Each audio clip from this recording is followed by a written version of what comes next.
Se abre la sesión.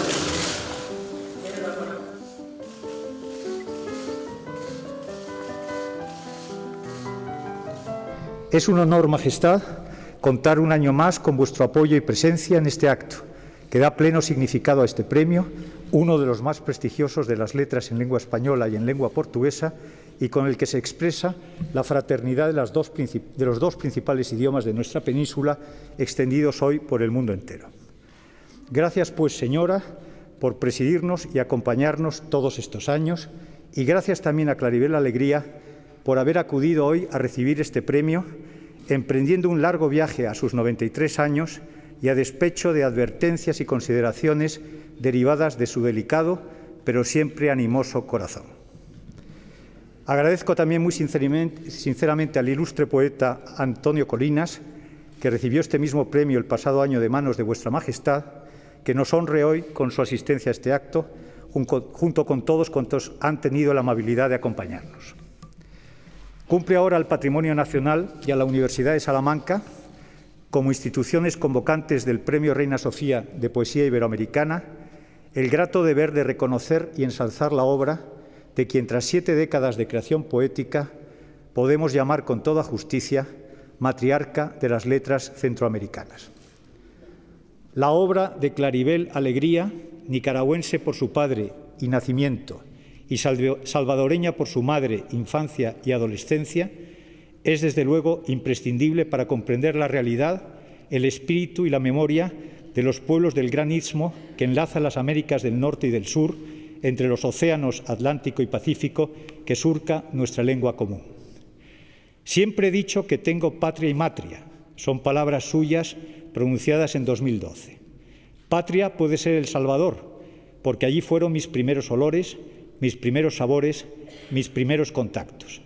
Y matria Nicaragua, porque es donde nací y donde seguramente voy a quedar, pero si me aprietan un poquito más, soy latinoamericana y, si más aún, hispanoamericana. Como en todo creador, la obra de Claribel Alegría es inseparable, además de sus orígenes, de su vocación y destino vitales, marcados por la temprana lectura de Rilke y los encuentros con José Vasconcelos y Juan Ramón Jiménez, así como por su matrimonio en 1947, a los 23 años, con el escritor, periodista y diplomático norteamericano Darwin Fleischer Boyd.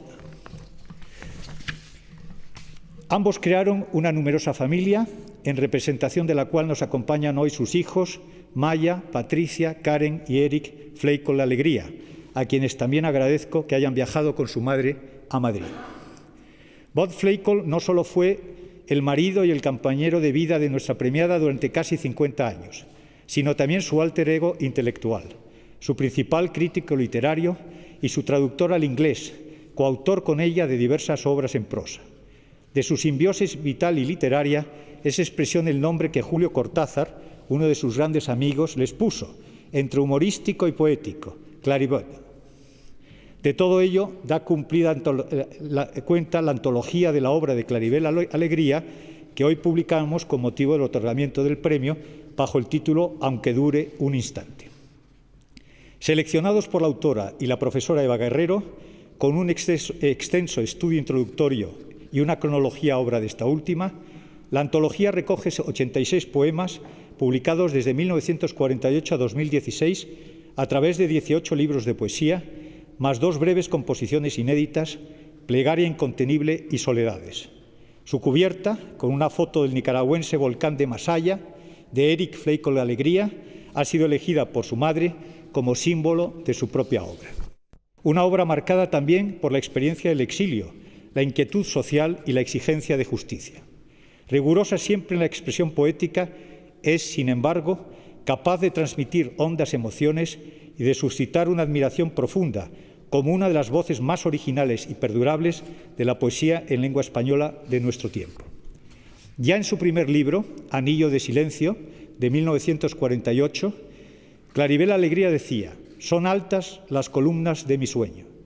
Y en este verso resumía la ambición de su obra, cumplida plenamente 7 décadas después.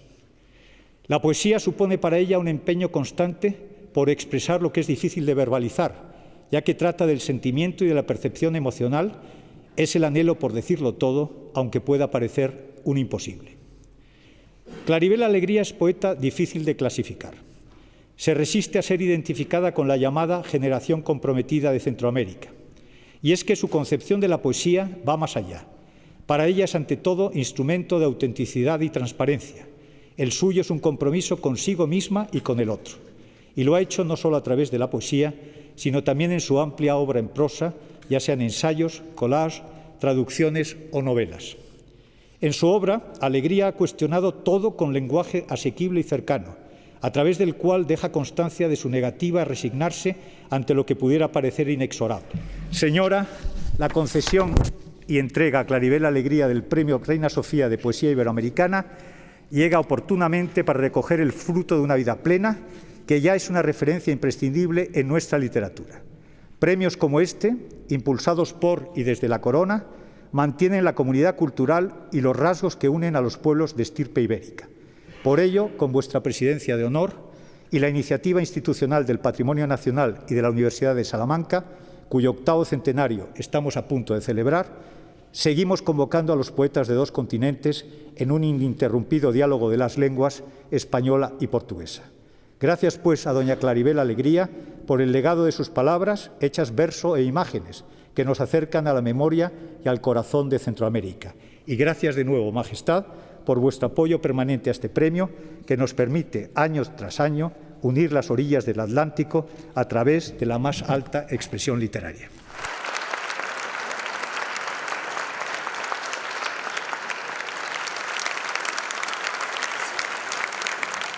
Majestad, señor Secretario de Estado de Cultura, señor Presidente de Patrimonio Nacional, señor Secretario del Jurado, señora doña Claribel Alegría, autoridades, miembros del Jurado del Premio Reina Sofía de Poesía Iberoamericana, queridos amigos de la Universidad de Salamanca, señoras y señores. Sean mis primeras palabras de agradecimiento, en primer lugar a vuestra Majestad, que dio su nombre a un premio de poesía que se ha convertido en el más prestigioso de los de lengua española y portuguesa, apoyándolo con su presencia en cada una de las 26 ceremonias de entrega que con esta del día de hoy se han sucedido. En segundo, Patrimonio Nacional, encarnado ante nosotros en su presidente, don Alfredo Pérez de Armiñán, la institución con la que la Universidad de Salamanca ha compartido primero el impulso creador del premio y después la perseverancia para desarrollarlo. En tercero, a los miembros del jurado, del último en actuar y de los que le precedieron, por cuanto a sus sabias e independientes decisiones debemos el prestigio del Premio Reina Sofía de Poesía Iberoamericana. A Claribel Alegría le agradezco naturalmente que nos acompañe hoy, que haya desoído los consejos de quienes, pensando en su salud, le advertían de la inconveniencia de tan largo viaje. Pero sobre todo, le agradezco, diría que le agradecemos todos, su obra poética. Gracias, doña Claribel. El mundo se nos aparece un poco mejor debido a ella. Recuerdo sus palabras acerca de su último por ahora gran poema, Amor sin fin. Decía: yo creía que nunca más iba a escribir. Lo terminé a mis 92 años. Se me vino y era como que me dictaran. Fue una necesidad muy grande. Qué suerte la suya, o quizá qué desgracia, escribir al dictado de su poesía, ser más que creadora el mero instrumento afinadísimo de la creación. Qué suerte o qué desgracia que su poesía se manifieste a través de ella, a veces dolorosamente, diríase que casi contra su voluntad, impelida por una necesidad de expresarse más fuerte que ella misma.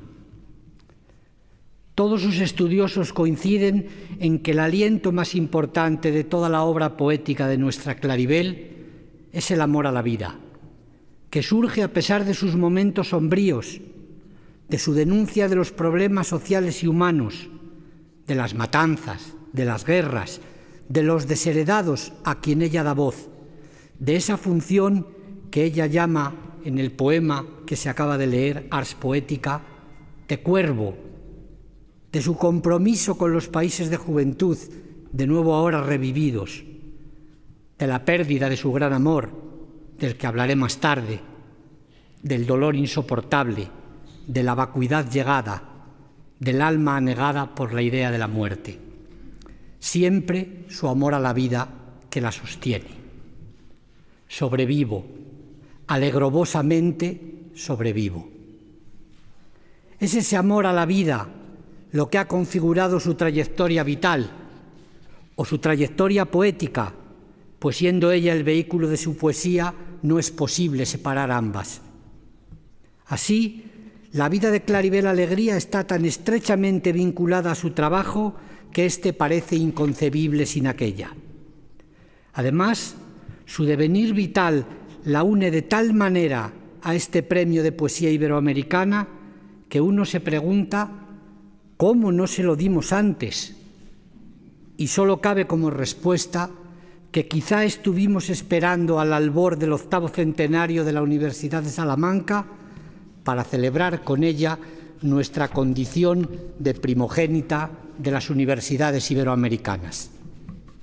Con nadie mejor, porque su vida se ha desarrollado por todas las orillas del español. Nacida en Nicaragua, pronto se trasladó a El Salvador, luego a los Estados Unidos, donde nacieron sus 3 hijas, más tarde a México, Chile, donde nacería su hijo Eric, Uruguay, Argentina, España, además de otros lugares. Alguno quizás se extrañe de que incluya a los Estados Unidos en esta enumeración de las orillas del español. Sé que, según aparece en su antología, Claribel Alegría dijo de su traslado de Estados Unidos a México: «Para mí los cielos se abrieron. Tras 8 años en el extranjero, suspiraba por regresar a mis raíces culturales, por sumergirme de nuevo en mi propio idioma». Pues bien, saben ustedes que en los más de 60 años transcurridos desde entonces, mucho ha cambiado. El país más grande de América está cerca de convertirse también en el país con más hispanohablantes del mundo. La cultura hispana penetra con fuerza en él, y a ello no es ajena nuestra premiada, que ya en aquellos años 60 daba a conocer lo mejor de la literatura del sur del Río Grande en aquel país. Y ello nos lleva a otro aspecto de la vida de Claribel. Bath. Perdone, doña Claribel, que lo llame así, sé que es un nombre familiar, pero veo que nadie lo llama Doreen.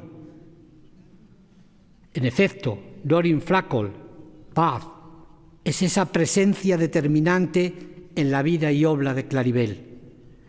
Él es, por supuesto, el objeto de poemas de amor, pero es mucho más que una inspiración. Sus vidas son el ejemplo de una colaboración intelectual que cualquiera envidiaría.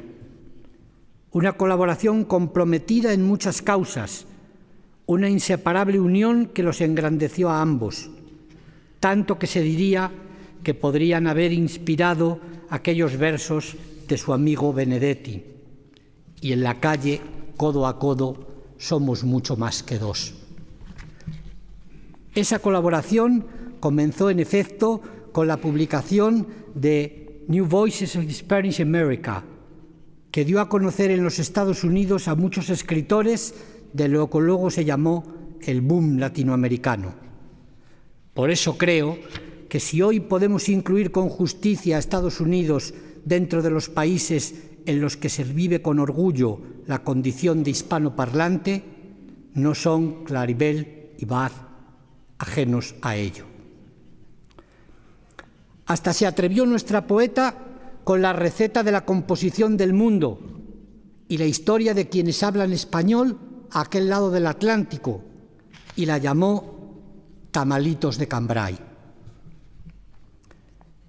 2 libras de masa de mestizo, media libra de lomo gachupín cocido y bien picado, una cajita de pasas beata, 2 cucharadas de leche de Malinche, una taza de agua bien rabiosa, un sofrito con cascos de conquistadores, 3 cebollas jesuitas, una bolsita de oro multinacional, 2 dientes de dragón, una zanahoria presidencial, 2 cucharadas de alcahuete, manteca de indios de Panchimaico, 2 tomates ministeriales, media taza de azúcar televisora, 2 gotas de lava del volcán, 7 hojas de pito, no seas mal pensado, que es somnífero. Lo pones todo a cocer a fuego lento por 500 años y verás qué sabor. Envidio su receta, doña Claribel, y me gustaría que alguien compusiese una semejante para la relación de nuestra universidad con Iberoamérica. Cerca ya de nuestro 8º centenario, veo que 5 de esos 8 siglos han sido fuertemente marcados por esa relación. Siguiendo su juego, la imagino como el pan que acompaña su guiso, un pan compuesto entre cuyos ingredientes habría que contar a un gramático que desde el primer instante vio la necesidad de enseñar allí el español, a dominicos y jesuitas discutiendo nuestra relación con las gentes de Iberoamérica y creando de paso el derecho de gentes, y por supuesto a las universidades que nos honraron tomando a la nuestra como modelo para su creación y que ahora nos distinguen con su amistad. Esa masa, levando durante más de 500 años, acompañará con su esponjosidad a todos los guisos que juntos inventemos. Ya he dicho al comienzo lo final que me parece la coincidencia de que en las puertas de nuestro 8º centenario recaiga ese premio precisamente en usted, por tanto como ha vivido por toda Iberoamérica, por tanto como Iberoamérica ha vivido en y gracias a usted. Disfrute en este instante, en este ahora, pero perdone que no le permita decir más, aunque dure un instante, porque quienes aquí estamos pasaremos, pero ese instante perdurará en la memoria de esta universidad que hoy se honra con premiarla. He pensado en qué palabras debía elegir para ser las últimas que pronuncio en una entrega de premios Reina Sofía de Poesía Iberoamericana. Y me ha parecido que nada mejor que robárselas a la propia Claribel, y aún peor, cambiar la palabra final para este momento y decir casi con ella: nadie podrá quitarme mis encuentros, mis diálogos, mis rostros. ¿Qué más da si me marcho o me quedo? Aquí también viví. Muchas gracias.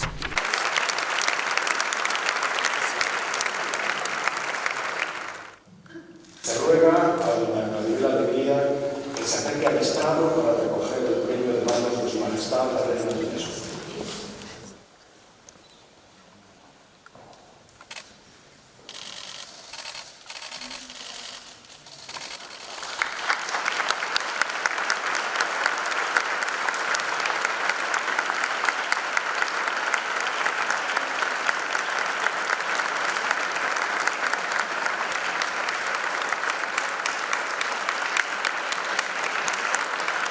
Salmantinos que celebran este año, y yo también, el 800 aniversario de la fundación de su maravillosa universidad, de la cual fue rector por unos años nuestro genial don Miguel de Unamuno.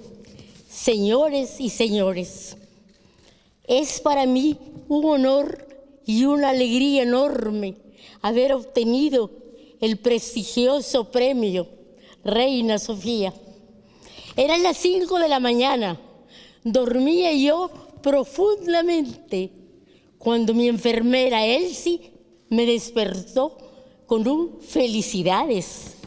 Me incorporé aturdida y le dije que ya mi cumpleaños había pasado, hacía 5 días.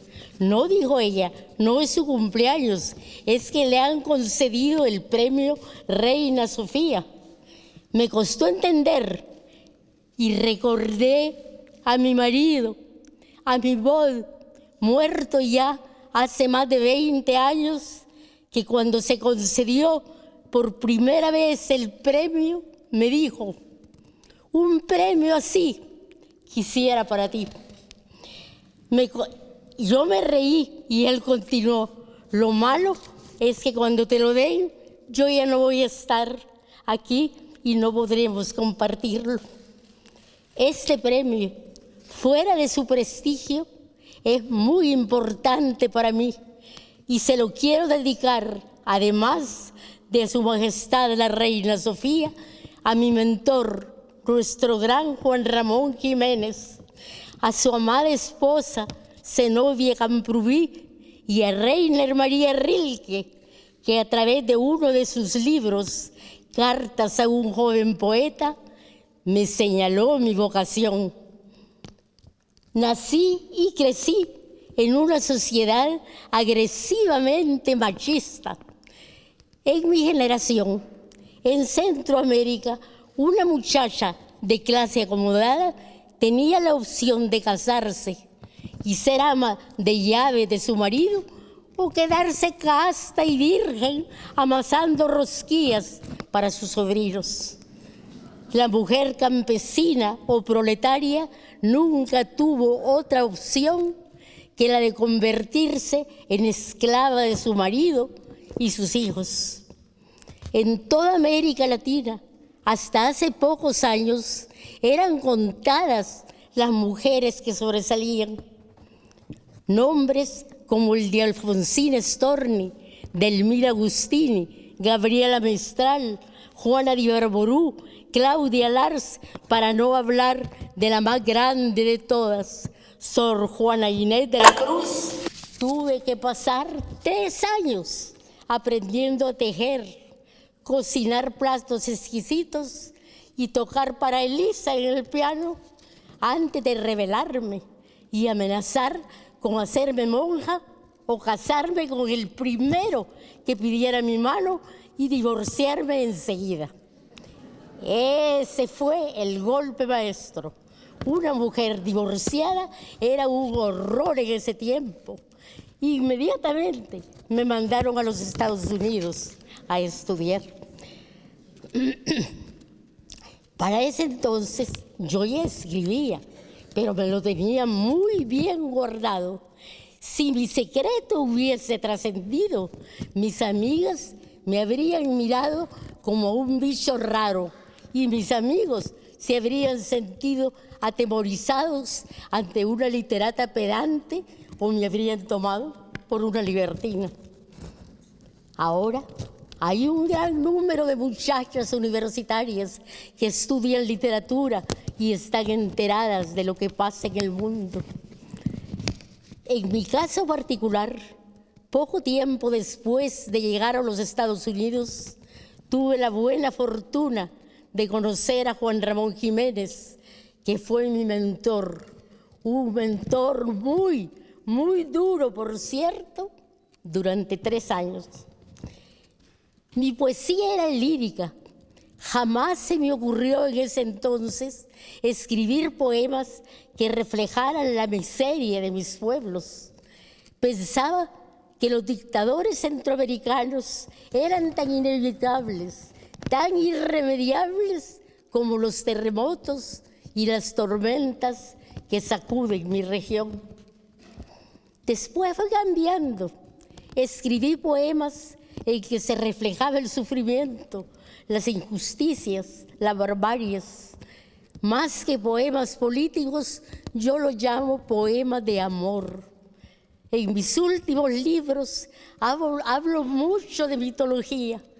Me identifico con Penélope, Artemisa, la Malinche, hasta con Medea me identifico. ¿Dónde está?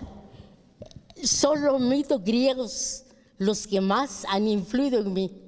Sé que usted, Su Majestad, sabe mucho de mitología y eso me hace sentir más cercana. Desde París y luego desde Mallorca, mi marido y yo seguíamos con avidez los acontecimientos en Centroamérica. ¿Qué hacía yo en Europa mientras mis pueblos silenciosamente sufrían la implacable represión de la dinastía somocista en Nicaragua y de los rotantes coroneles presidentes en El Salvador?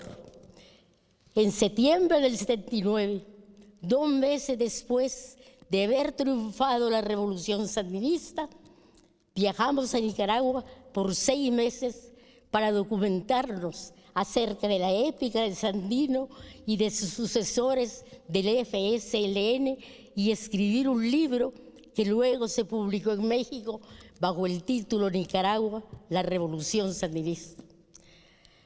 Preocupaciones sociales y políticas tienen cierta tendencia a deslizarse en mi poesía, simplemente porque la situación política en Centroamérica es una de mis mayores obsesiones y siempre he escrito bajo la espuela de la obsesión. Sin embargo, mi mayor obsesión es tratar con todas mis fuerzas de que mi próximo poema sea menos imperfecto que el anterior. El machismo en Centroamérica, lentamente y de mala gana, ha tenido que admitir a la mujer en las oficinas de trabajo y en los medios de comunicación. En Nicaragua, por ejemplo, después del triunfo de la revolución, empezaron las mujeres a ocupar cargos importantes en el gobierno y en otras esferas. Hasta una mujer presidenta hemos tenido. ¿Dónde está el otro? Espérate. 3. Gracias. Las mujeres escritoras del primer mundo rompieron moldes en la década de los 20, pero no fue sino hasta los 40 y 50 que las filas de las mujeres escritoras del tercer mundo empezaron a crecer ostensiblemente. Luego vino el movimiento de liberación femenina en los 70 y las mujeres agresivamente empezaron a exigir iguales derechos en el campo editorial y a probar que debían ser escuchadas. Esto invita a una pregunta que ha perseguido a las mujeres escritoras por varias generaciones. ¿Hay una literatura masculina y una literatura femenina? Si es así, ¿cuál es la diferencia? Pienso que hay 2 tipos de literatura, la buena y la mala, y que el sexo del autor no tiene nada que ver con la calidad de su obra. Como bien decía Sor Juana, la inteligencia no tiene sexo. Es verdad que con frecuencia hay temas preferidos por los hombres y otros por las mujeres. Sospecho que hay muy pocas novelas escritas por mujeres que traten, por ejemplo, de un camionero que viaja de costa a costa. Tampoco hay muchos hombres que en sus novelas traten de los diferentes estados del embarazo. Pienso, como Virginia Woolf, que el lenguaje literario debe ser andrógino. No hay escritura masculina ni femenina, hay buena y mala escritura. Tampoco pienso que haya temas triviales. Cualquier tema, por trivial que parezca, si es tratado por un buen escritor, se convierte en una obra de arte. Es el cómo más que el qué lo que importa en literatura. En 1928 invitaron a Virginia Woolf a dar 2 conferencias acerca de las mujeres y la novela, para audiencias compuestas mayoritariamente por mujeres jóvenes. Ella respondió con el texto Una habitación propia, que después fue publicado en forma de libro.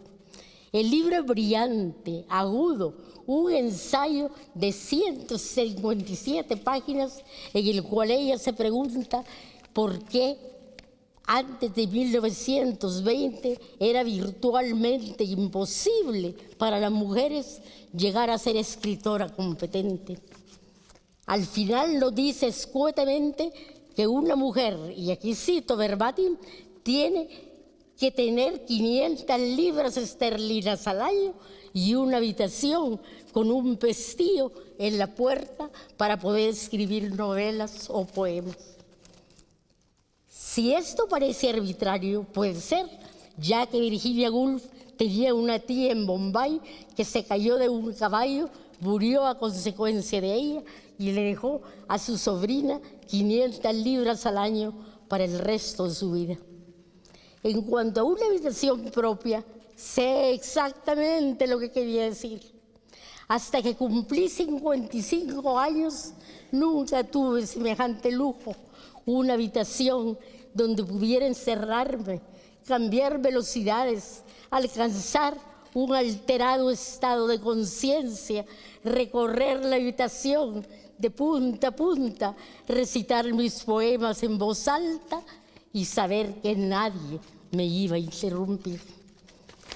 Como sobreviviente que soy de más de medio siglo de estar batallando en el campo de la literatura, muchos narradores y poetas, hombres y mujeres jóvenes, me han pedido que les dé algún consejo. Lo primero que les digo es que estoy de acuerdo con Virginia Woolf acerca de tener una entrada, aunque sea modesta, y una habitación propia donde se puedan defender de los intrusos. Luego, especialmente en el caso de las poetas, les doy un consejo que me dio a mí Juan Ramón. Cuando estés trabajando en un poema, me decía, después de terminarlo y poner la pluma sobre la mesa, abre un libro de uno de tus poetas favoritos y lee un poema que particularmente te haya impresionado. Eso te dará humildad y ambición, y es posible que la musa te ilumine. A propósito de pluma, en mi caso, encuentro imposible componer un poema en la computadora. Narraciones, artículos, perfecto. Poesía, jamás. Necesito mi bolígrafo y páginas sin rayas, con 3 agujeros al margen para materias para meterlas dentro de tapas verdes. Una idiosincrasia, lo sé, pero las idiosincrasias son terriblemente importantes en una empresa tan frágil como es la de escribir poesía. Y hablando de papel sin rayas y de encuadernaciones, debo confesarles que desde que publiqué mi segundo librito de poemas, tengo un semillero que mi marido me regaló, es decir, un cuaderno donde anoto ideas, sueños, pensamientos, retazos de lecturas que me han impresionado y, por supuesto, los primeros borradores de mis poemas.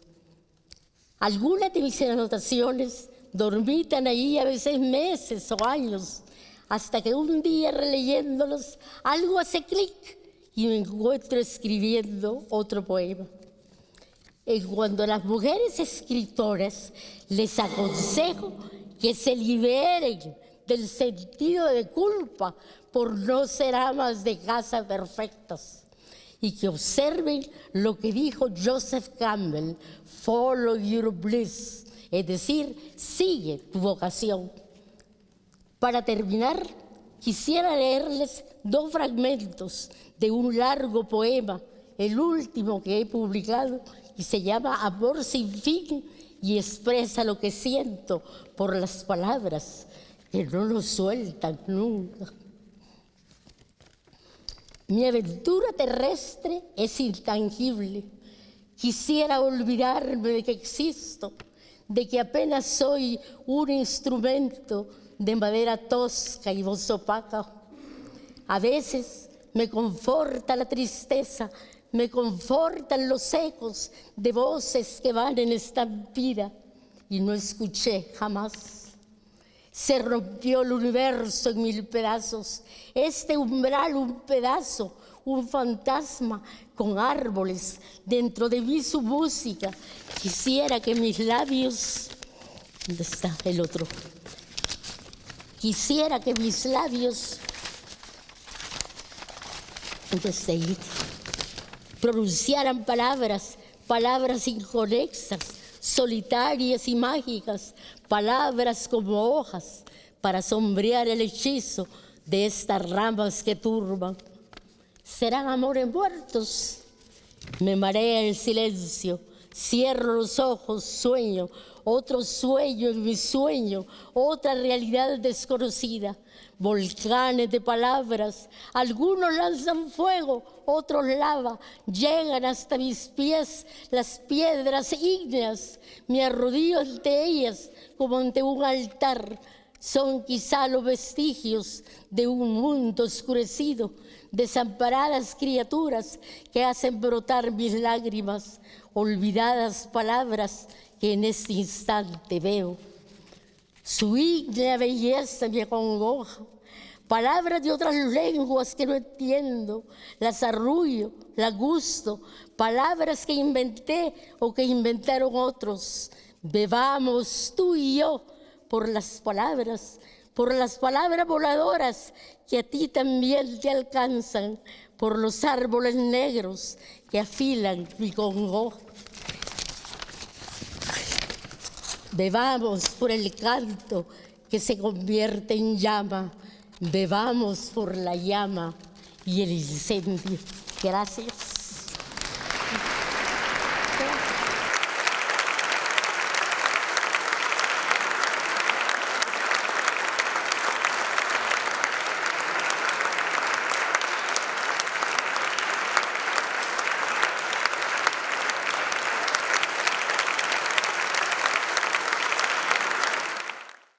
Queda convocado el Premio Reina Sofía de Poesía Iberoamericana 2018. Se levanta la sesión. Muchas gracias.